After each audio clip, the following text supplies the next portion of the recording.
सबको जय मसीह की।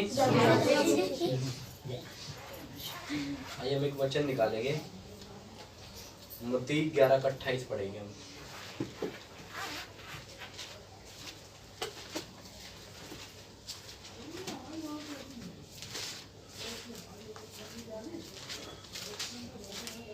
मत्ती 11:28।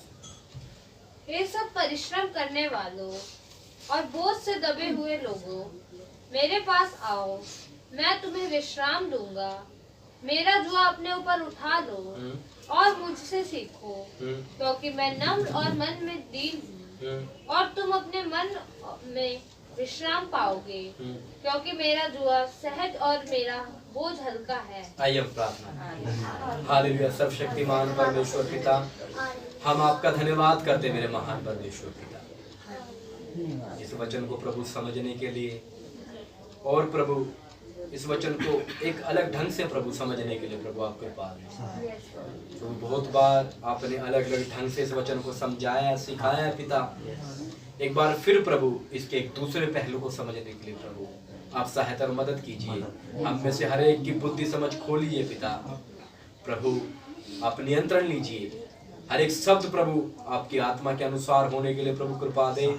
प्रभु यीशु मसीह आप दया करें, एक एक की बुद्धि समझ खोल दे, आप कृपा करें। यीशु मसीह के नाम से इस प्रार्थना को मांगते, आमीन।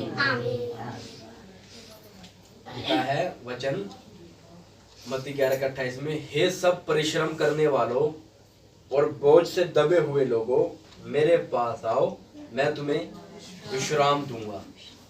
क्या बोलते प्रभु यीशु मसीह? हे सब परिश्रम करने वालों और क्या है, बोझ से दबे हुए लोगों, हे सब परिश्रम करने वालों और बोझ से दबे हुए लोगों, मेरे पास आओ। प्रभु यीशु मसीह ये एक बड़ी भीड़ को, उन लोगों को बोल रहे हैं जो क्या करते हैं, परिश्रम करते हैं और बोझ से दबे हुए।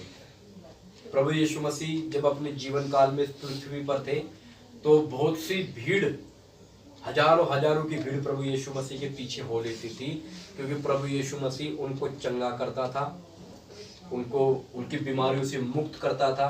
जो अंधे थे उनको आंखें देता था, जो लंगड़े थे उनको पाँव देता था, और जो किसी तरह के दुष्ट आत्मा से ग्रसित थे उन लोगों को छुटकारा देता था प्रभु।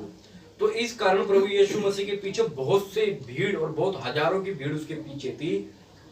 उन भीड़ों को प्रभु, उन लोगों को प्रभु क्या बोलते हैं, सब परिश्रम करने वालों और बोझ से दबे हुए लोगों, मेरे पास आओ।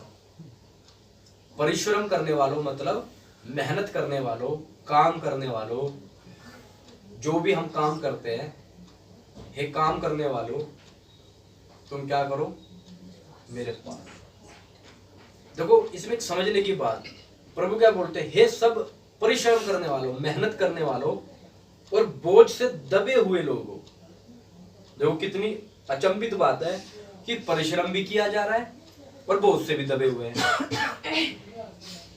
काम भी करा जा रहा है और किससे, बोझ से भी दबे हुए हैं। ये कैसे हो सकता है कि एक व्यक्ति काम करता हो, मेहनत करता हो, फिर भी बोझ में दबा हुआ है? ऐसा हो सकता है?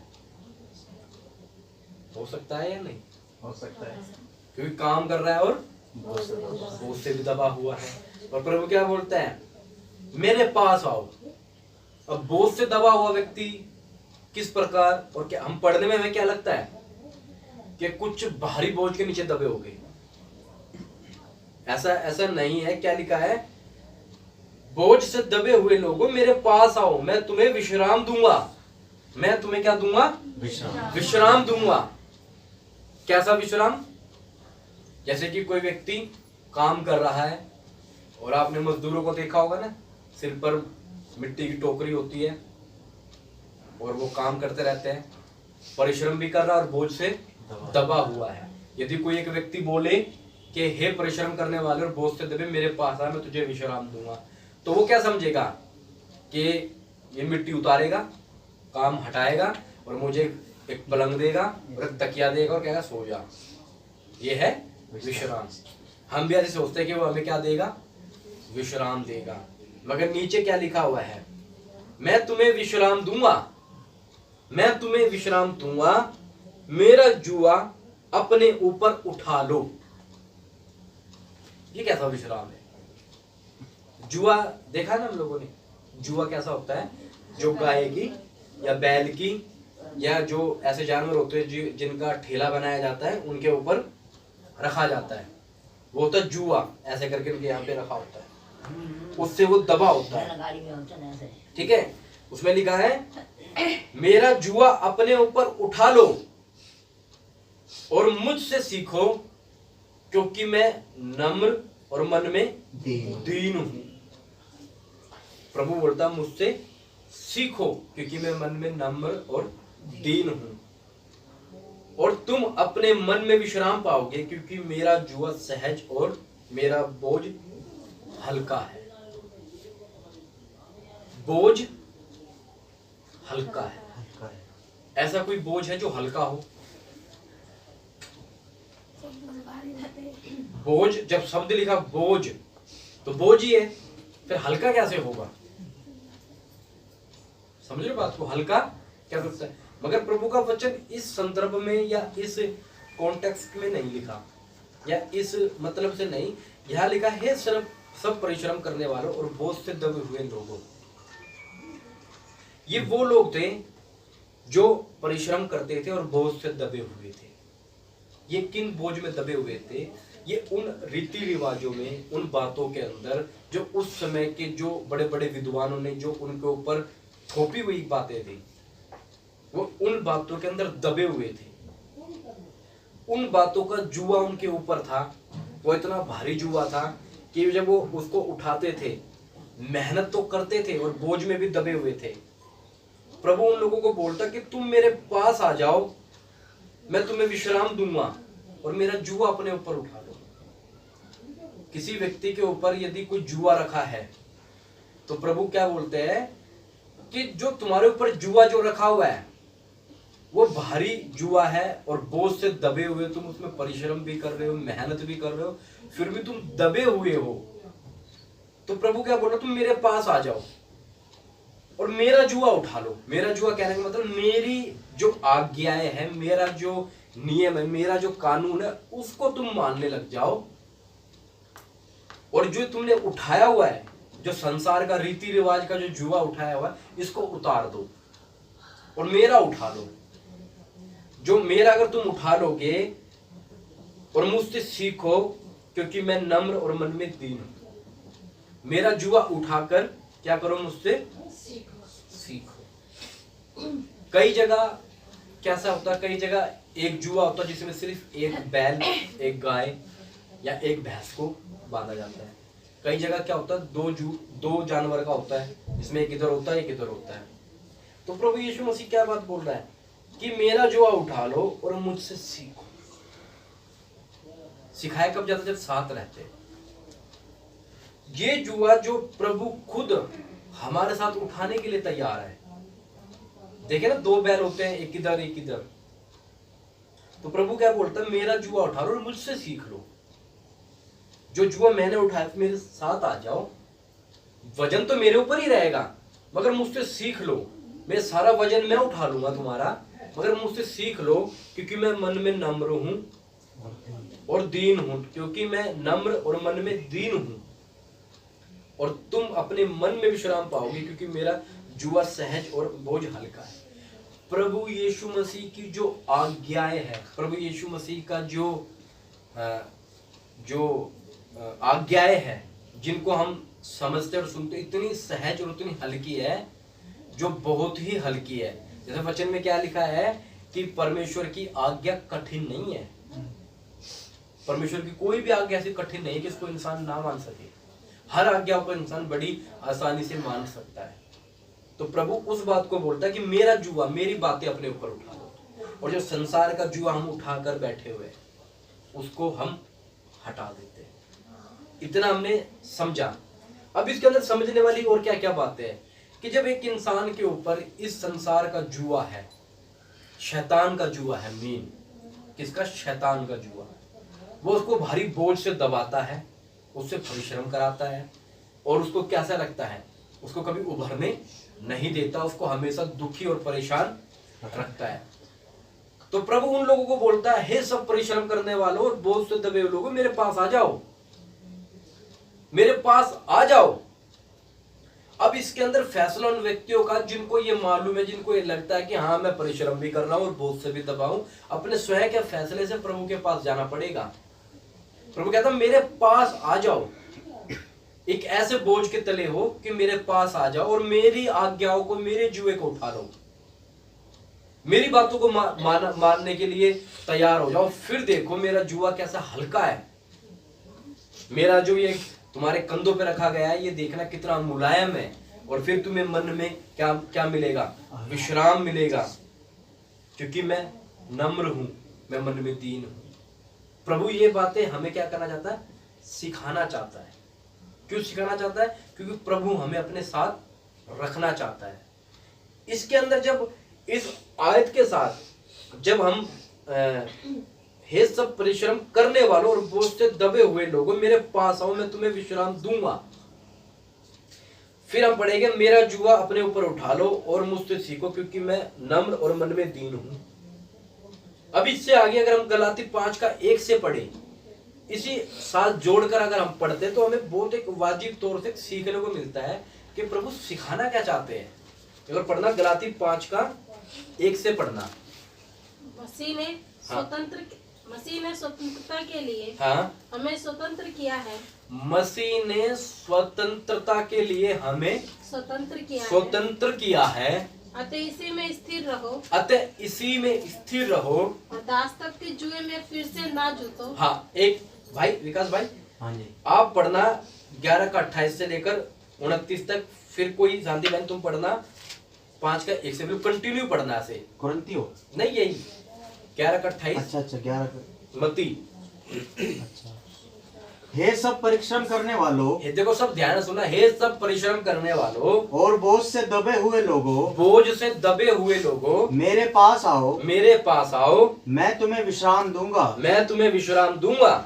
मेरा जुआ अपने ऊपर उठा लो। हाँ, देखो प्रभु कहता है मेरा जुआ अपने ऊपर उठा लो और मुझसे सीखो, और मुझसे सीखो, क्योंकि मैं नम्र हाँ, और मन में दीन हूँ, और तुम अपने मन में विश्राम पाओगे। अपने मन में विश्राम पाओगे। बस अब आगे ये पढ़ना 5 का 1 से, देखो अपने मन में विश्राम पाओगे। अब प्रभु ने आजाद कर दिया हमें। अगर हम प्रभु का जुआ उठा लेते हैं तो हम आजाद हो जाएंगे। आगे, मसीह ने हाँ, स्वतंत्रता के लिए, मसीह ने स्वतंत्रता के लिए, देखो प्रभु का दास पौलुस जो शब्दों को इस्तेमाल करता है वो क्या बोलता है? मसीह ने। ना तो पतरस का नाम लिया, ना पौलुस का, ना याकूब का, ना यूहन्ना का, मसीह ने। क्योंकि ये सब ये बात किसने बोली? मसीह ने। मसीह ने, इधर ध्यान दो। हाँ, स्वतंत्रता के लिए, मसीह ने स्वतंत्रता के लिए हमें स्वतंत्र किया है। देखो यहाँ से जो जुआ हमारे ऊपर था, हमें क्या कर दिया? आजाद कर दिया, स्वतंत्र कर दिया। अतः इसी में स्थिर रहो। जो जुआ हमने प्रभु का उठा लिया है, प्रभु का दास, प्रभु का वचन क्या बोलता है? उसी में बने रहो, उसी में स्थिर रहो, उसी में टिके रहो। आगे, और दासत्व के जुए में फिर से ना जुटो। दासत्व के जुए में, दासत्व के जुए में फिर से ना जुटो। जहां पहले हम जुटे हुए थे, जहां पहले उस जुए में जुटे हुए थे, जहां पर हम इतनी मेहनत तो कर रहे थे, हल तो चला रहे थे, पीछे तो भाग रहे थे, मगर कोई परिश्रम का कोई फल हमारे पास नहीं आ रहा था। इतनी हमारी मेहनत बेकार जा रही थी, मेहनत पूरी भरपूर थी हमारी, मगर उसका कोई फल हमें नहीं मिल पा रहा था।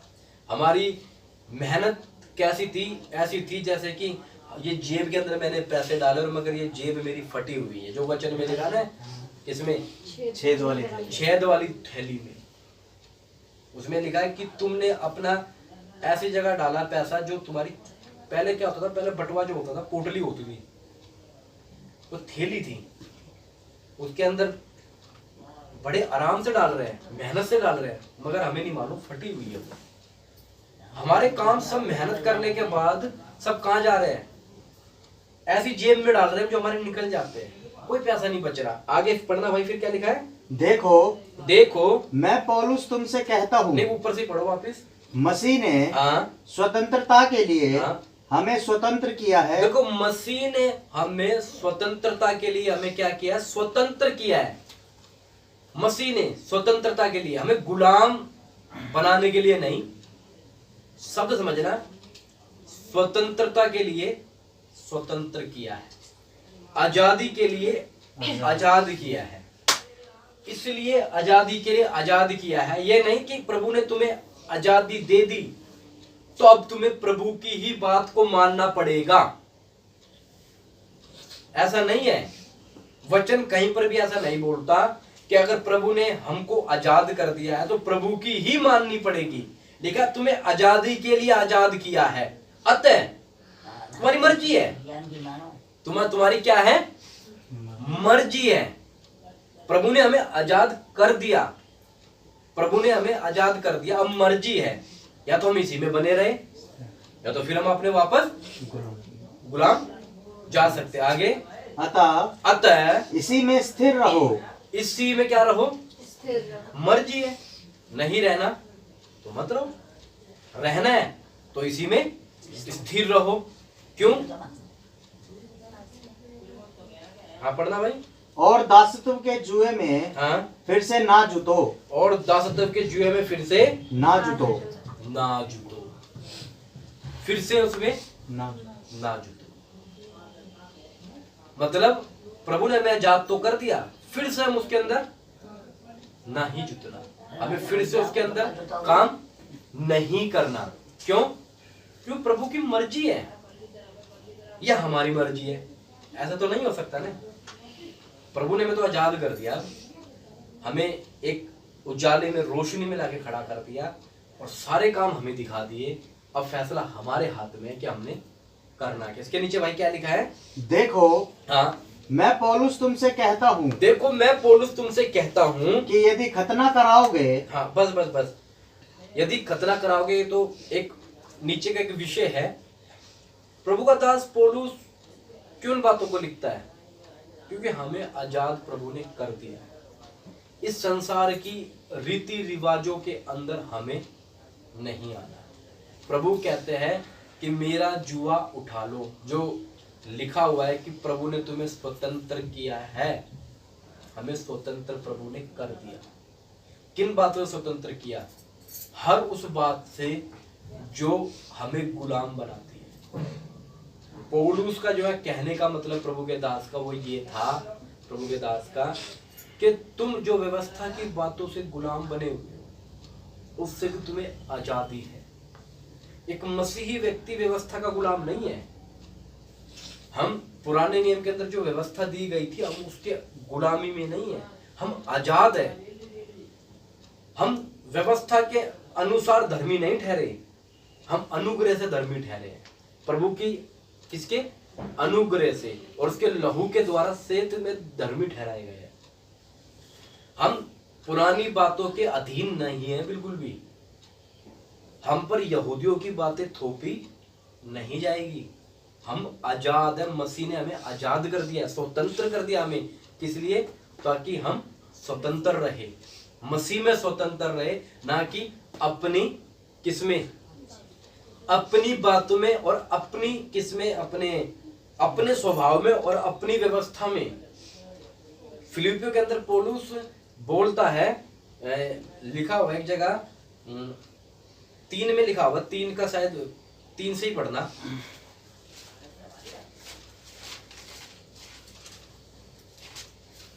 क्योंकि खतना वाले तो हम ही हैं, हाँ, जो परमेश्वर की आत्मा की अगुवाई से उपासना करते हैं। नहीं आप पढ़ो।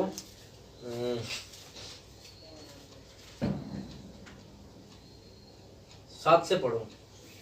परंतु जो जो बातें मेरे लाभ की थी उन्हीं को मैंने मसीह के कारण हानि समझ लिया है। हाँ, वरन मैं अपने प्रभु मसीह यीशु की पहचान की उत्तमता के कारण सब बातों को हानि समझता हूँ, जिसके कारण मैंने सब वस्तुओं की हानि उठाई। हाँ, और उन्हें कूड़ा समझता हूँ, जिससे मैं मसीह को प्राप्त करूँ। हाँ, और उसमें पाया जाऊँ, हाँ, न कि अपनी उस धार्मिकता के साथ जो व्यवस्था से है। बस प्रभु का वचन क्या बोलता है? कंफ्यूज मत होना, मैं पढ़वाता नहीं इतने आयत। प्रभु का वचन कहता है कि मैं मसीह के साथ देखा, जिससे मैं मसीह को प्राप्त करूं और उसमें पाया जाऊं, ना कि उस धार्मिकता से जो व्यवस्था से है। आज लोग हमारे साथ हो क्या रहा है, हमारे साथ धोखा क्या हो रहा है, हम क्या लिखा, ना कि उस व्यवस्था की अनुसार धार्मिक बनो। आज लोग व्यवस्था के अनुसार धार्मिक बनना चाहते हैं, संसार की बातों के अनुसार सही बनना चाहते हैं। भारत का संविधान है, उसके अनुसार लोग सही बनना चाहते हैं। जो कहावतें हमारे ऊपर कही जाती है उसके अनुसार हम सही बनना चाहते हैं। इस संसार के अंदर जो संसार की धार्मिकता है उसके अनुसार सही बनना चाहते हैं लोग। मगर पौलुस क्या बोलता है, ये बोलता है कि मैं उसमें पाया जाऊं, ना कि अपनी उस धार्मिकता के साथ जो व्यवस्था से है। लोग दुनिया में ऐसे लोग हैं जो अगर उनको देखा जाए वो बाइबल नहीं पढ़ते, मसीह में नहीं है, फिर भी वो बहुत बढ़िया है। वो किस चीज में बढ़िया है, वो संसार की जो धार्मिकता उसके अनुसार तो बहुत बढ़िया है। वो लोग जो संसार के हिसाब से है उसके अब तो बहुत बढ़िया है। मगर पुरुष क्या होता है, मैं व्यवस्था के अनुसार धर्मी नहीं, मैं मसीह के साथ धर्मी, जो मसीह का जो मसीह जैसा चाहता मैं वैसा बनना चाहता हूँ। संसार तो ये चाहता है बस नॉर्मल रहो, ठीक ठाक रहो, बस इतना ही। मगर प्रभु का दास क्या बोलता है, वैसे नहीं। आज हमारे साथ क्या होता है कि हम लोगों को दिखाने के लिए सही बनना चाहते हैं, वास्तविकता में हम सही नहीं होते। हम लोगों को दिखाने के लिए सही बनना चाहते हैं और वैसे हम हो नहीं पाते। तो सिर्फ परमेश्वर का वचन कहता है कि उस धार्मिकता के अनुसार नहीं जो लोग समझते हैं कि बस इतना ही बहुत है, काफी होता है। परमेश्वर के वचन के अनुसार हम वापस अपने विषय में चलेंगे कि मेरा जुआ उठा लो जो क्या है, सहज और हल्का है। परमेश्वर का ये वचन, मैं क्यों इस बात को बता रहा हूं, क्योंकि इस बात को समझना, इस संसार के अंदर जो नियम और जो कानून जो हम उठाए फिर रहे हैं, जिन कानून और नियम को हम उठाए फिर रहे हैं, उन कानून और नियम को प्रभु कहता है ये बोझ है तुम्हारे लिए। यदि मसीह की शिक्षा के अनुसार नहीं है, हम उसमें कराहते रहते हैं और हम उसमें से हम निकल नहीं पाते। प्रभु कहते हैं मेरा जुआ तुम अपने उठा लो और मुझसे सीख लो। क्यों प्रभु इस बार को बोल रहा है? यूहन्ना 16:33 पढ़ना। यूहन्ना 16:33। मैंने ये बातें तुमसे इसलिए कही है कि तुम्हें मुझ में शांति मिले। हाँ। संसार में तुम्हें क्लेश होता है। जो कंटिन्यू इस बात को पढ़ेंगे ना, मत्ती 11:28, उसका तो बिल्कुल मिलाकर पढ़ेंगे 5:1, गलातियों बिल्कुल 5 के एंड में हम ये पढ़े, मैंने तुमसे ये बातें इसलिए कही। अगर इसको मैं एक लिख कर ऐसे पढ़े ना तो मैं बहुत अच्छी तरह से वाजिब तौर पर समझ आएगा। मैंने ये बातें, कौन सी बातें? तुमसे इसलिए कही है ये कि मेरा जुआ उठा लो जो सहज और हल्का है, मैं मन में नम्र और दीन हूँ, क्योंकि मुझसे सीखो क्योंकि तुम मन में विश्राम पाओगे। अतः मसीह ने तुम्हें स्वतंत्र किया स्वतंत्रता के लिए, अतः उसी में स्थिर रहो। मैंने ये बात तुम्हें इसलिए कही कि तुम्हें मुझ में शांति मिले। किस में मिले? मुझ में। अगर हम मसीह में रहेंगे तो हमें क्या मिलेगी? शांति मिलेगी। संसार तुम्हें क्लेश देता है। मैं ये समझाना चाह रहा हूं, मेरा विषय यही चलेगा कि संसार तुम्हें क्या देता है? क्लेश देता है। परंतु ढांढस बांधो, मैंने संसार को जीत लिया है। संसार हमें क्या देता है? क्लेश। क्या लिखा? मैंने ये बात तुम्हें इसलिए कही कि तुम मुझ में शांति मिले, इसलिए मैंने ये बातें कही कि मेरा जुआ उठा लो। आप लोग कह रहे हो क्या जुआ हो रहा है, कैसा जुआ हो रहा है? समझ नहीं आ रही बात। कहने का मतलब परमेश्वर की जो बातें है, आज्ञा है, जो नियम है, उनको अपने ऊपर ले लो। एक एक व्यक्ति जिम्मेदारी ले लो कि मुझे ये बातें और ये शिक्षाएं मुझे माननी है, तो मैं प्रभु में बना रहूंगा और प्रभु मेरे साथ खड़ा होकर मुझे सिखाएगा इन बातों को, क्योंकि प्रभु नम्र है, मन में दीन है, वो हमें विश्राम देगा। फिर प्रभु कहता है जिस तुम आजादी में जो तुम आ गए हो, मेरा जुआ तुमने उठा लिया है, इसी में बने रहना, इसी में बने रहना। क्यों बने रहना? क्योंकि मैंने ये तुम्हें बातें इसीलिए कही कि तुम्हें शांति मिले। कि तुम्हें शांति मिले, इसलिए मैंने ये बात कही। प्रभु देखो क्या देना चाह रहा मैं? शांति। और हम संसार में जाकर क्या लेना चाह रहे हैं? और प्रभु कहता है मैं तुम्हें इससे बचाना चाहता हूं, मैं तुम्हें इससे बचाना चाहता हूं। क्योंकि हमारा प्रोग्राम प्रभु समझ चुका है कि हमें कैसे प्रभु ने बचाना है। हमारे प्रोग्राम को प्रभु समझ चुका है कि ये किधर जा रहे हैं। प्रभु कहता है मैंने तुम्हें इसलिए ये बातें कही कि मैं तुम्हें मुझ में शांति मिल जाए। संसार तो तुम्हें कलेश देगा, जहां जाओगे वहीं मारेगा। संसार तो धोखा है, जिस जगह जाओगे उस जगह फंस जाओगे। प्रभु का वचन यही बात बोलता है, संसार तुम्हें क्या देगा? क्लेश देगा। इसलिए प्रभु ने क्या बोला? ऐ परिश्रम करने वालों, बोझ से दबे हुए लोगों, मेरे पास आ जाओ। शब्द देखो, परिश्रम भी कर रहे और बोझ से दबे है भाई साहब। मेहनत कर करके और बोझ से दबे हुए। एक हकीकत क्या है?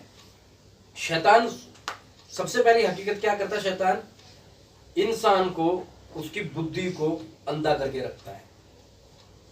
वचन में क्या लिखा है? इस संसार के ईश्वर ने, इस संसार के देवता ने, जो संसार का देवता है, देवता ईश्वर लिखा है हिंदी में, मगर वो लिखा है कि संसार के ईश्वर ने यानी देवता ने लोगों की बुद्धि को अंधा कर रखा है।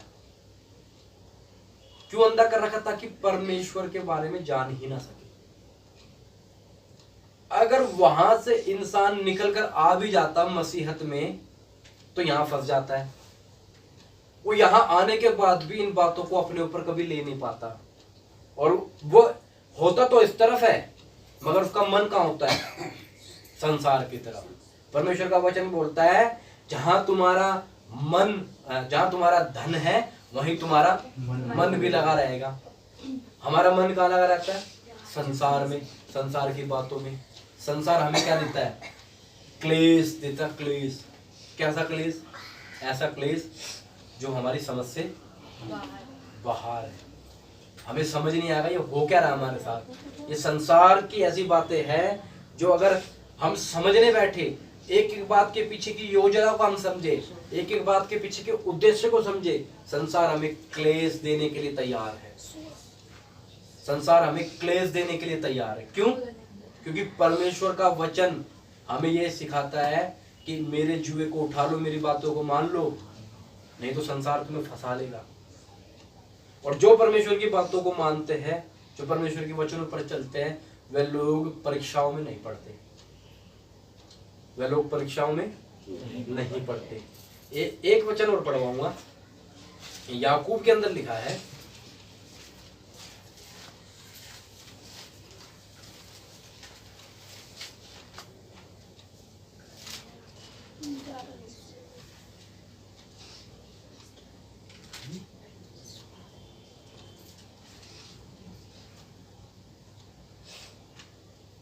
ये देखो क्या लिखा है, 13 से पढ़ना।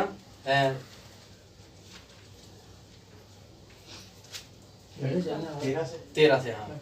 जब किसी की परीक्षा हो, जब किसी की परीक्षा हो तो वह ये ना कहे, तो ये ना कहे कि मेरी परीक्षा परमेश्वर की ओर से होती है। मेरी परीक्षा परमेश्वर की ओर से होती है। क्योंकि ना तो बुरी बातों से हाँ परमेश्वर की परीक्षा हो सकती है, हाँ और ना वह किसी की परीक्षा आप करता है। हाँ आगे परंतु प्रत्येक व्यक्ति, देखो, परंतु प्रत्येक व्यक्ति प्रत्येक व्यक्ति क्या करते हैं? परंतु प्रत्येक व्यक्ति अपनी ही अभिलाषा से खिंचकर, अपनी ही अभिलाषा से खिंचकर, प्रत्येक व्यक्ति, देखो जितने भी हम बैठे हैं, अपनी ही अभिलाषा से, इच्छा से, खुद की मर्जी से खिंचकर और फंसकर परीक्षा में पड़ता है। खिंचकर फंसकर परीक्षा में पड़ता है। आगे फिर अभिलाषा हाँ गर्भवती होकर हाँ पाप को जनती है, हाँ और पाप जब बढ़ जाता है तो मृत्यु को उत्पन्न करता है। बस ये मैंने क्यों पढ़वाया? प्रत्येक व्यक्ति अपनी अभिलाषा से खिंचकर फंसकर पाप में पड़ता है। क्यों? अब बोझ से दबे हुए लोगों, ये बोझ से दब क्यों गए? क्यों दबे? अभिलाषों में फंसे गए। फंसे हुए क्यों दबे बोझ से? अपनी हैसियत से ज्यादा जब हम अपने आप को लोगों के सामने दिखाने का जब ढोंग जो करते हैं ना, वो बोझ से दब जाता है। वो क्या करता है? बोझ से दब जाता है। वो इसलिए बोझ से दब जाता है क्योंकि वो अपनी हैसियत से ज्यादा, जिस व्यक्ति का अगर कोई प्रोग्राम में 2 सीलिंग के टेंट में होना है, उसको वो 12 सीलिंग में कराएगा। 12 के लिए वो क्या करेगा? 2 के पास तो उसका पैसा था, 10 के लिए वो क्या करेगा? ब्याज पर रुपया लेगा, लोन उठाएगा, और फंसने के बाद क्या होगा? लोन भरेगा, लोन भरेगा और बोझ से दब जाएगा। दरवाजा बंद कर दो, ठीक है? क्या करेगा? बोझ से दब जाएगा। और फिर क्या करेगा? परिश्रम भी कर रहा है और बोझ से दबा हुआ है। क्यों दबा? और क्यों लोगों को दिखाने के लिए ऐसा प्रोग्राम किया? क्योंकि अपने आप को अपनी हैसियत से ज्यादा, दरवाजा लगाने, अपनी हैसियत से ज्यादा लोगों को दिखाने के लिए अपने इस बोझ में फंस गए। ये प्रोग्राम क्या होता है? जब हमारे पास वस्त्र है, भोजन है या कुछ और है, उसी पर जब संतुष्ट नहीं रहते हम, तो फिर क्या करते हैं? हम बोझ से दब जाते हैं। आज लोग क्यों कर्जवान है? क्यों परीक्षा में पढ़ते हैं? मैंने बीते दिनों में किसी भाई से बात हो रही थी, तो भाई बोलता है कि यार क्या करें भाई, लोन है लोन है लोन है। मैंने कहा भाई अपनी इच्छा से फंसे हो, किसी ने कही तो नहीं थी। अगर हम भी वचन के अनुसार, वचन पर भरोसा ना करते हुए कुछ बातों में बिना सोचे समझे अगर हाथ डालेंगे तो फंस जाएंगे। इसलिए परमेश्वर का वचन कहता है कि धीरज रखो। अगर तुम परीक्षा में पड़े हुए हो तो धीरज रखो, समझो, परमेश्वर के वचन के अनुसार समझो ये बात ठीक है या नहीं है। हर चीज के पीछे अगर कोई काम करने का हमारे जीवन में कोई उद्देश्य है तो उसके पीछे का विचार समझो, उसके पीछे का उद्देश्य समझो, उसके पीछे का योजना समझो। उसके पीछे की योजना क्या है कि हमें ये बात अगर हमारे पास आ रही थी, उसके पीछे का जो फल निकलेगा वो क्या होगा। अगर हम इतनी बात सोचकर समझ के चलेंगे तो कभी भी परीक्षा में नहीं पड़ेंगे। जरूरत से ज्यादा अगर हम चीजों को, अपनी जरूरत से ज्यादा चीजों को अगर इस्तेमाल करेंगे, एक तो क्या होता है, जरूरत जो हकीकत की जरूरत है, जो जरूरत में ही जरूरत है वो हमें चाहिए। एक होता है कि जरूरत है मगर अभी उसके लिए क्या नहीं है, बजट नहीं है, पैसे नहीं है, तो जरूरत है मगर उसके लिए भी है नहीं, काम चल रहा है तो जरूरी है वो काम करना, जरूरी है वो काम करना। मगर लोग क्या करते हैं? उस करने के लिए ब्याज ऊपर पैसा उठाएंगे और फिर परिश्रम भी करेंगे और बोझ में भी जमे रहेंगे। फिर वो जिंदगी भर दूसरों के लिए क्या करते हैं? ब्याज ही उतारते रहते हैं, उनका इंटरेस्ट का ही पैसा देते रहते हैं, उनको देते रहो, करते रहो। प्रभु क्या कह रहा है? अरे मेरे पास आ जाओ और मुझसे सीख लो, मैं जो तुम्हें बता रहा हूँ। प्रभु क्या क्या बातें सिखाएगा? मेरे पास आए थे पढ़वाने का टाइम नहीं, क्योंकि मैं भी खिचड़ी पकाना नहीं चाहता कि मैं भी खिचड़ी पका दूं। प्रभु की एक एक बातें अगर हम जोड़ जोड़ के, प्रभु ने क्या बोला? इस संसार के सदृश ना बनो। मैं प्रभु की एक एक बात बता रहा हूं। प्रभु क्या बोलते हैं कि इस संसार के अंदर क्या खाएंगे क्या पिएंगे इसके लिए चिंता ना करो। इसलिए प्रभु कहता है मैं तुम्हें इसलिए ये बातें कह रहा हूं कि तुम्हें शांति मिले। प्रभु इसलिए तो बता रहे बातें। प्रभु और क्या बातें बोलता है? धनी होने के लिए परिश्रम ना करना। जो धनी होना चाहते हैं उन्होंने अपने आप को नाना प्रकार की परीक्षाओं में फंसा लिया। बहुतों का विश्वास रूपी जहाज डूब गया है धनी होने के चक्कर में। प्रभु और क्या बताना चाहते हैं कि अपने आप को या परदेश और मुसाफिर समझकर चलो। प्रभु और क्या बताना चाहते हैं कि वो व्यक्ति जिसने अपने घर को चट्टान पर बनाया, जिसने मेरी बात सुनकर घर चट्टान पर बनाया, लहरें आई मैं वर्षा। लहरें मतलब मैंने पिछले बार ही बताया था, समुद्र संसार को दर्शाता है और उसकी इच्छा और अभिलाषा को दर्शाता है। वो लहरें उससे टकराई तो मगर कुछ नहीं हुआ उसका। मगर वो व्यक्ति जो ये बातें सुनकर नहीं मानता, उसने अपना घर किस पे बनाया? बालू पर। लहरें आई, आंधी आई, लहर लगी, घर गिर गया। प्रभु कहता है ये मैं तुम्हें इसीलिए ये बातें कह रहा हूं, तुम्हें शांति मिले। प्रभु बोलता है ये बातें मैंने तुम्हें इसलिए कही कि तुम्हें शांति मिले, क्योंकि संसार तुम्हें क्या देता है? क्लेश देता है। संसार की कोई भी बात, किसी भी प्रकार की बात हमें एक तरफ से देखने में लगती है कि नहीं ये तो बहुत ठीक बात है, मगर संसार की हर बात के पीछे एक उद्देश्य समझना, हर बात के पीछे इंसान को भ्रमित करने वाली बात है।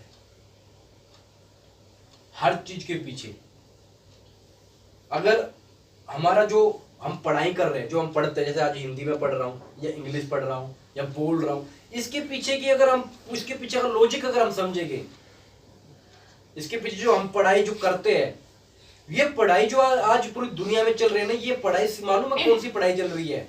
नौकर पैदा करने वाली। ये पढ़ाई सिर्फ नौकर पैदा करने वाली पढ़ाई चल रही है कि बस ये पढ़ाई इसलिए पढ़ी जा रही है ताकि हमें नौकरी करनी है, नौकर बनना है। ये पढ़ाई इसलिए कराई जा रही है। ये जो पढ़ाई का स्ट्रक्चर है ना, जो मैकाले ने जो बनाया हुआ है, ये इस तरीके का ताकि नौकर पैदा हो। किस लिए पढ़ रहा हूं? नौकरी करनी है, नौकरी करनी है। एक नौकर बनाने का प्रोग्राम। नौकरी करके क्या करनी है? यही रहना है, अच्छी नौकर। समझ ले, परमेश्वर का वचन ये नौकरी करना गलत है। कहने का मतलब कि ये पढ़ाई, ये कहने का मतलब क्या है? बाइबल के अंदर जो भी अगर हम इतिहास को पढ़ते हैं, उस बाइबल के इतिहास से हम सीखते हैं। चाहे फिरौन का हो, मूसा का हो, अब्राहम का हो, अय्यूब का हो, किसी भी प्रभु के दास का कोई भी इतिहास, उसको हम सीखते हैं पढ़कर। इससे ये घटा। अब देखो यहां पर औरंगजेब क्यों आया, अकबर क्यों आया, ये प्रोग्राम जो भी चलता है सारा, हम उससे कुछ सीख नहीं रहे, बस हम याद कर रहे हैं, पेपर में आ रहा है। उन घटना से कुछ सीख रहे हैं क्या? कोई मतलब नहीं। उनकी कोई नीतियां क्या थी, उनकी योजनाएं क्या थी, उससे कोई मतलब नहीं। सिर्फ याद कर रहे कुछ बातों को ताकि हमने पेपरों में पास होना है। वचन क्या बोलता है पौलुस? कि ना कि उस धार्मिकता से जो व्यवस्था से है। आज लोग कामयाब होना चाहते हैं संसार की व्यवस्था के अनुसार, कामयाब होना चाहते हैं संसार के नियम के अनुसार। बस हम ठीक है, ओके रिपोर्टर, कोई दिक्कत नहीं, ये बहुत बढ़िया बंदा है। वो कहता है मैं ना कि उस धार्मिकता से जो व्यवस्था, बल्कि उस धार्मिकता से जो मसीह में है। कुछ बातें ऐसी है, कुछ सही बातें ऐसी है जो संसार के लिए लोग सही होने के लिए लगते हैं, और मसीह की सही बातें अलग है जो हमें क्या कहती है? शांति देगी, जो हमें कलेश से बचाने के लिए तैयार खड़ी है। ये वो बातें हैं जो परमेश्वर की बातें हमें कहती है कि तुम सीख लो। यिर्मयाह में 6:16 के अंदर एक बात लिखी है कि पढ़ना भाई, 6:16 पढ़ो। यिर्मयाह 6:16 नहीं है? 6:16 है तो यिर्मयाह। हाँ। शांति। यहोवा यूं भी कहता है, यहोवा यूं भी कहता है, सड़कों पर खड़े होकर देखो, सड़कों पर खड़े होकर देखो, और पूछो कि, और पूछो कि प्राचीन काल का हाँ, अच्छा मार्ग कौन सा है। प्रभु कहता है, यहोवा कहता है, सड़कों पर खड़े होकर देखो और पूछो कि प्राचीन काल का मार्ग, अच्छा मार्ग, अच्छा मार्ग कौन सा है? अच्छा मार्ग कौन सा है? हाँ आगे, उसी में चलो, हाँ, और तुम अपने अपने मन में चैन पाओगे, और अपने अपने मन में चैन पाओगे। पर उन्होंने कहा हम उस पर ना चलेंगे। उन्होंने कहा हम नहीं चलेंगे। प्रभु क्या वचन कहता? पूछो। किससे पूछेंगे? प्राचीन काल उन लोगों से पूछो जो उसके अंदर भरे पड़े, जो विश्वास के योद्धा है, जो गवाहों का बादल हमें घेरे बैठा है, उनसे पूछो। मगर आज की मसीहत में क्या बोलते हैं कि हम ना चलेंगे। प्रभु का कहता है मेरा जुआ अपने ऊपर उठा लो। हम कहेंगे हमें नहीं उठाना। सहज है, कोई दिक्कत नहीं।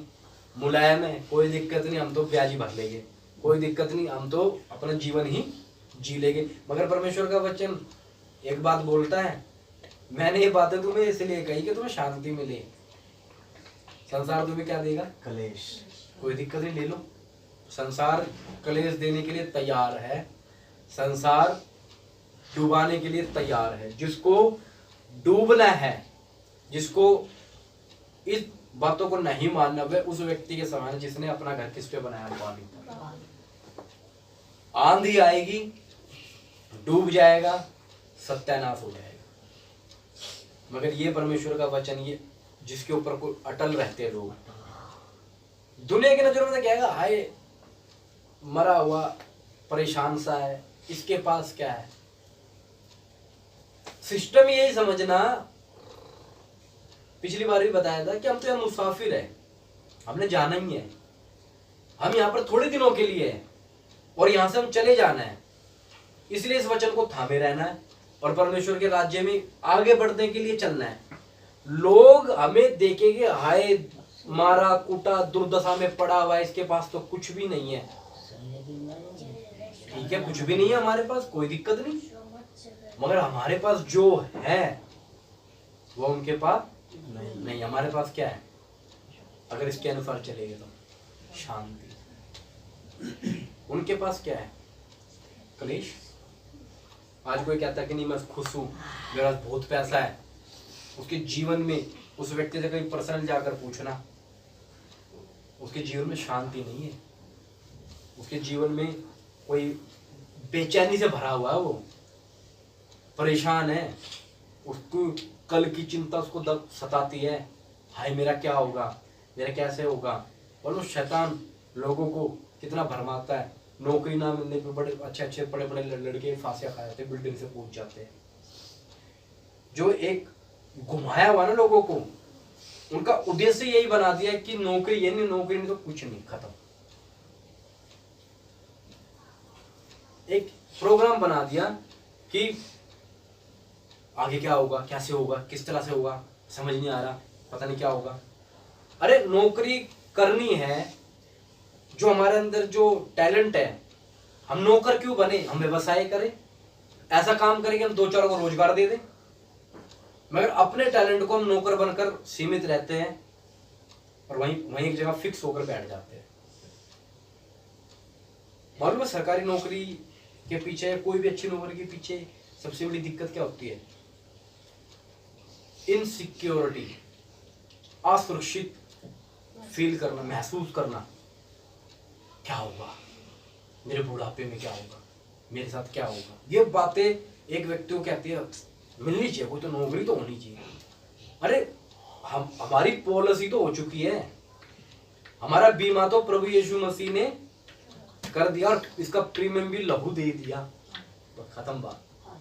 हमारी पॉलिसी हो चुकी है, हमें पता हमारे साथ क्या होगा। और जिनको लगना है उन्हें पेंशन लेनी है, ले लो क्योंकि ये हकीकत है। ये बात तो देखो वचन में लिखा है कि वो व्यर्थ तलवार उठाए हुए नहीं खड़ा, वो व्यर्थ नहीं खड़ा तलवार उठाए हुए। ये बातें व्यर्थ नहीं है जो उसमें लिखी है। आज जो कुछ हो रहा है दुनिया में इसके अनुसार हो रहा है, जो कुछ घट रहा है इसके अनुसार घट रहा है, व्यर्थ नहीं है। इसमें जो लिखा है व्यर्थ नहीं है। अब समय वो नहीं है कि हम दूसरे की आंख का तिनका जाकर देखें। अब समय वो नहीं है कि दूसरे की आंख का क्या जाके देखें हम, तिनका। अब समय हुआ है कि दूसरे को कहे भाई मेरी आंख देख, मेरी में तो तिनका नहीं है। अपनी आंख दिखाओ अब जाकर कि भाई अब ठीक ठाक होना, क्योंकि प्रभु को आने का समय बहुत नजदीक है। कभी भी तुर्री बज जाएगी और परमेश्वर का आगमन हो जाएगा। और जो बोझ से दबे हुए और जो संसार की इच्छाओं में पड़े हुए उनको कोई फर्क नहीं पड़ेगा, उनके लिए तो जिंदगी वैसे ही चलेगी, वो तो सब कुछ वैसे ही उनके साथ होता रहेगा। इसलिए परमेश्वर का वचन कहता है मैंने ये बातें तुम्हें इसलिए कही कि तुम्हें मुझ में शांति मिले। अरे कितनी भाग्यशाली, कितनी अद्भुत बात है। दुनिया शांति के लिए पता नहीं क्या क्या करती है, उन्हें शांति तो नहीं मिलती। दुनिया क्या क्या कर रही है, उन्हें यही तो नहीं मिलता। पता नहीं कहां कहां जाकर बैठ रही है, पता नहीं कहां कहां जा रही है दुनिया, उनको शांति ही नहीं मिल रही। जबकि शांति ऐसे नहीं, परमेश्वर का जुआ उठाने पर, जो नम्र और मन में हल्का है। समझो आप लोगों को कि पहाड़ पर चढ़ना है, पहाड़ पर आपने बैग भरा हुआ है, पीछे भी बैग, आगे भी बैग, सर पे भी टोकरी, टीवी बांधा, फ्रिज बांधा हुआ है, पीछे पता नहीं क्या बांधा हुआ है, पहाड़ पर चढ़ना है और ये अनिवार्य है कि चढ़ना है। अब चढ़ा कैसे जाए? चढ़ तो रहे, 10 साल हो गए वहीं अटके पड़े। अगर चढ़ना है, वास्तव में चढ़ना है, तो सारा सामान जितना भी है ना सब फेंक दो, उससे भी हल्का अपने कपड़े भी उतार दो। हल्का हो गया एक व्यक्ति फटाफट चढ़ जाएगा ऊपर। क्यों? क्योंकि उसके पास कुछ वजन ही नहीं है। आज मसीहत में हम आगे क्यों नहीं बढ़ पा रहे? क्योंकि हम सब चीज को लेकर चल रहे हैं। ये मार्ग जो मस्जिद का मार्ग है ना, हमें लगता है कि कष्ट और दुख से भरा हुआ मार्ग है। कष्ट और दुख से भरा हुआ मार्ग पता क्यों बनता है? हमारी इच्छा और अभिलाषाओं के कारण। नहीं तो मार्ग तो सरल है, मुलायम है, जैसा मार्ग ही नहीं है। हमारी इच्छाओं और अभिलाषा के अनुसार कैसा बनता है मार्ग? दुख भरा। प्रत्येक व्यक्ति अपनी इच्छा और अभिलाषा से फंसकर परीक्षा में पड़ता है, दुखी हो जाता है। अरे एक गांव में जब जाओगे ना, किसी गांव के अंदर जाओगे, एक साधारण व्यक्ति, मैंने काफी लोगों से सुना है, पुराने गांव में 200 साल पहले, सोच के देखो, कुछ भी नहीं है, वो जीवन कैसे जी रहे होगे अपना। ना कोई बीमारी थी इनको, ना कोई इनको वो था, सादा और सिंपल और सरल जीवन। संसार को जब हम देखते हैं, लोगों को देखते हैं, हमारे अंदर इच्छाएं आती है कि हाय वैसा कुछ हो जाए हमारा, हाय उस जैसा कुछ हो जाए। और जो सारी बातें मैंने बताई, अपनी हैसियत से बढ़कर, जो रोमी 16 का 12 12 का 16 है, पढ़ के हम प्रार्थना करेंगे। रोमी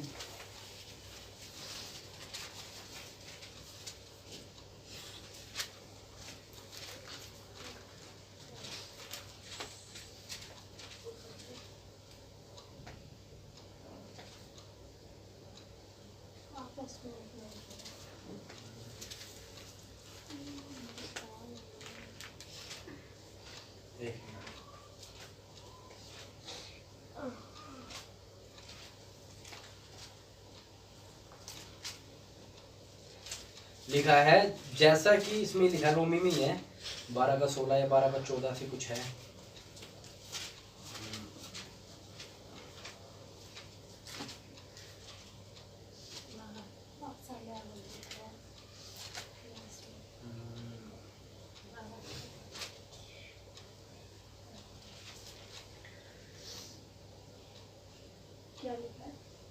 ऐसा लिखा है, जैसा कि लिखा है कि हर एक व्यक्ति अपने आप को वैसा ही समझे, उससे बढ़कर ना समझे। जैसा वह है वैसा ही वो व्यक्ति अपने आप को समझे, उससे बढ़कर ना समझे। जैसे है ना, जैसा होना चाहिए वैसा ही रहो, उससे बढ़कर ना जाओ। फिर देखो जीवन में परेशानियां नहीं होगी। आज जीवनों के अंदर क्यों परेशान है लोग, क्यों घरों में झगड़े पड़ जाने? क्योंकि इच्छा और अभिलाषा उछाल मारती है, मेरे पास ये होना चाहिए, मेरे पास वो होना चाहिए, मेरे पास ये होना चाहिए। अरे जो प्रभु ने हमें दिया है, प्रभु ने हमें ये नहीं बोला कि तुम आओ यहाँ सब कुछ बनाओ। प्रभु ने त्यागने वाला जीवन क्या बताया है कि जैसा है ना वैसे में संतुष्ट रहो। नहीं तो एक दूसरे को, जब संसार को हम देखते हुए चलेंगे तो बहुत कुछ है, हमारी इच्छाएं कभी रुक नहीं सकती, बहुत कुछ है दुनिया में। फिर हम कहां तक जाएंगे, कितना कमाएंगे, कहां तक चले जाएंगे? इसलिए मेरा कहने का मतलब दूसरों को देखना बंद, दूसरों को देखकर हम हताश हो सकते हैं। देखना तो उस व्यक्ति को देखो जो आत्मा में और मसीह में आगे बढ़ रहा है, उसको देख के तसल्ली मिल जाएगी। देखो ये उसको देख के तसल्ली क्यों मिलेगी? क्योंकि वो कुछ पा कर नहीं, वो छोड़कर चल रहा है। उसे तसल्ली क्या मिलेगी? उसने देखो बहुत कुछ छोड़ा। दूसरा, मसीह के लिए छोड़कर चल रहा है। तीसरा, एक मुकुट मिलेगा। वो हमारे लिए क्या बनता है? इंस्पिरेशन के लिए एक बात हमारे लिए बन जाता है, बन जाता है ना। मगर जब हम किसी संसारिक व्यक्ति को देखते हैं तो हमें दुख होता है। इसलिए परमेश्वर का वचन कहता है कि उन मसीही के लोगों को, उन परमेश्वर के दासों को देखकर चलो जिन्होंने अपना जीवन दे दिया। एक छोटी सी बात समझना, जिंदगी जो हमारी थी, ये जो जिंदगी हम बैठे, जैसे माता जी बैठे हैं, ये जिंदगी हमारी थी, ऐसे बीत रही है। ये जिंदगी ऐसे ही गुजर गई, हमारी जिंदगी ऐसे ही गुजर गई। और सोचने की बात है, अगर माता जी से पूछा जाए तो ये कहेंगे अभी तो वो समय था जब मेरी शादी हुई थी। और थोड़ा सा और याद करेंगे कि अभी तो वो टाइम था जब मैं छोटी थी, पता नहीं कैसे एकदम बूढ़ी होगी। अभी बीत गया। क्यों माता जी? अभी समय बीत गया देखने को, अभी निकल गया टाइम। और वो अगर सोचा जाए तो वो जो जन्म का जो समय है वो भी ज्यादा दूर नहीं है। सोचा जाए तो देखो अभी तो जन्म हुआ था, इतनी जल्दी जब बीत गया, ऐसे भाग रहा है। सोचने पे जब जिंदगी ऐसे ही जा रही है, अभी तो देखो यही था। सच बात कह रहा हूँ, गलत कह रहा हूँ? अभी तो सब कुछ था, ऐसे ही चाले। जब हमारा जन्म का दिन अब है, अभी ऐसा ही लग रहा है, ऐसे ही बीत गया। चाहे 30 साल को, 60 साल को, 90 साल को, ऐसे ही लग रहा है। तो इतना समय जब हमें ऐसे ही लग रहा है, तो चिता पे लेटने का समय भी ऐसे ही लग रहा है, अभी आने वाला है, पता नहीं कब लेट जाओगे, ये समझना। तो किसके पीछे भाग रहे हैं? चिता पे लेटने का समय भी ऐसा ही है। जब इतना समय ऐसे निकल गया तो ये सामने वाला समय भी ऐसे ही आ जाएगा। तो इस संसार के पीछे भागने का कोई फायदा नहीं है। अपने प्राणों को और अपनी आत्मा को नाश कर लेंगे। पिछले तौर को बताया था ना कि प्राण क्या करता रहता है? दुखी है, गिर जाता है। बोलते ना परमेश्वर का दास, हे मेरे प्राण तू क्यों गिरा जाता है? तू क्यों व्याकुल है? वो इसलिए तो व्याकुल है क्योंकि मेरे को तो कुछ मिल ही नहीं रहा। फिर शैतान फिर क्या कहता है? वह कुछ नहीं मिला, एक काम कर, अब तू दारू पी, सिगरेट पी, गुटखा खा, कुछ नहीं मिला ना, कुछ ही नहीं मिलेगा, नहीं अब जिंदगी ही बर्बाद अपने आप को। दारू पीने वाले लोगों से पूछना दारू क्यों पी रहा है? वो इसलिए दारू पी रहा है। मैं बहुत से लोगों से कहता है यार कुछ करना है, लोग गाड़ी लेके घूम रहे हैं, ये कर रहे हैं, वो कर रहे हैं, हम कुछ नहीं कर पाए। अरे लोग जी इसलिए रहे हैं, उन्होंने कुछ करना है इस दुनिया में। और एक मसीह व्यक्ति को जीना क्या है कि उसके पास मौके थे बहुत कुछ, मगर वो मसीह की उत्तमता के लिए सब कुछ छोड़ रहा है। वो कहता है मैं मसीह के लिए इन बातों को कूड़ा समझता हूँ, कूड़ा,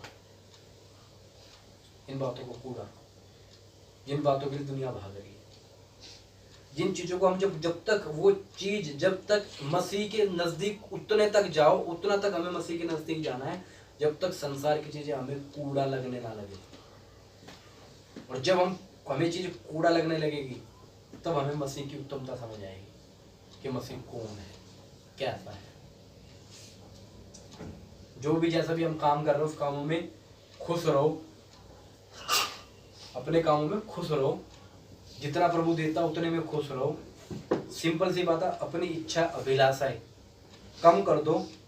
जो प्रभु दे रहा देखना वो भी बहुतायत का है, वो कम नहीं है, वो बहुतायत का है प्रभु में। इसलिए प्रभु कहता सदा आनंदित रहो, खुश रहो। इसलिए क्या रहो? आनंदित रहो, खुश रहो। इसलिए परमेश्वर का वचन क्या बोलता है? मैंने ये बातें तुम्हें इसलिए कही। मैं भी यही कह रहा हूँ, ये बातें मैंने इसलिए कही कि हमें शांति मिले। सोच के देखो, कुछ भी नहीं है, समय नहीं है, सोच के देखो, जंगल में चले जाओ, खुद की खेती है, 2 गायें हैं, कुछ जानवर है, तुमने खुद ही ने बोना और खुद ही ने खाना है। कुछ टाट बोरे के कुछ कपड़े हो, किसको दिखाने हैं? कोई नहीं देखने आने वाला। कितना आसान जीवन है, ना तो मोबाइल है, ना टीवी है, ना केबल है, ना रिचार्ज कराने की झंझट, ना नेट की दिक्कत, परेशानी नहीं है। सोच के देखो, अपनी मेहनत करो, आलू ले आओ, मेहनत करो, टमाटर ले आओ, मेहनत करो, गेहूं काट लाओ। किसको देना है? किसी को नहीं देना। प्रभु ने सब कुछ करके दिया था, बेड़ा गर्क किसी ने किया? तरक्की करने वालों ने, जो ये सब कुछ करते जा रहे। टेक्नोलॉजी तो हमारे पास आई, मगर फंसा दिया हम लोगों को।